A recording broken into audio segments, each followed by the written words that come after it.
We also know that guns are readily available even if you don't purchase them legally. And I think we talked that time about the culture of guns and kind of the culture that we live in now, and that there's very little you can do to stop a determined person. Do you still feel that way? Well, unfortunately, I think that's...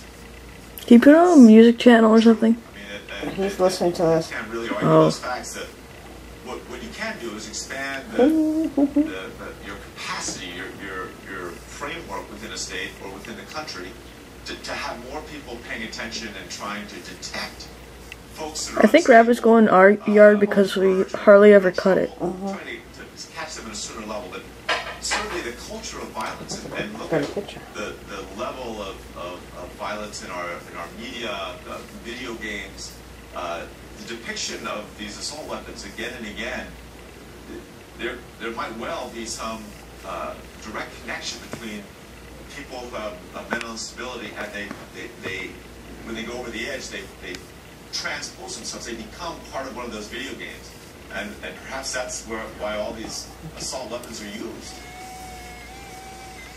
And Governor, let me ask you, have you, first of all, I understand that you've spoken or somehow communicated with the governor of Connecticut.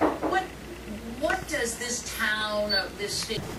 This could be happening, and as you Where is it? one family after another, they're all dealing with something beyond anything they could have ever imagined.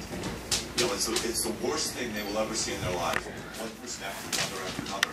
And it does, I mean, I think Governor Malloy is, again, he's the right person at the right time for Connecticut. And you can already see that he's got that courage to just... Over there. He's going to have to go out to those families again and again and try to be there with them and help them get through this and process it.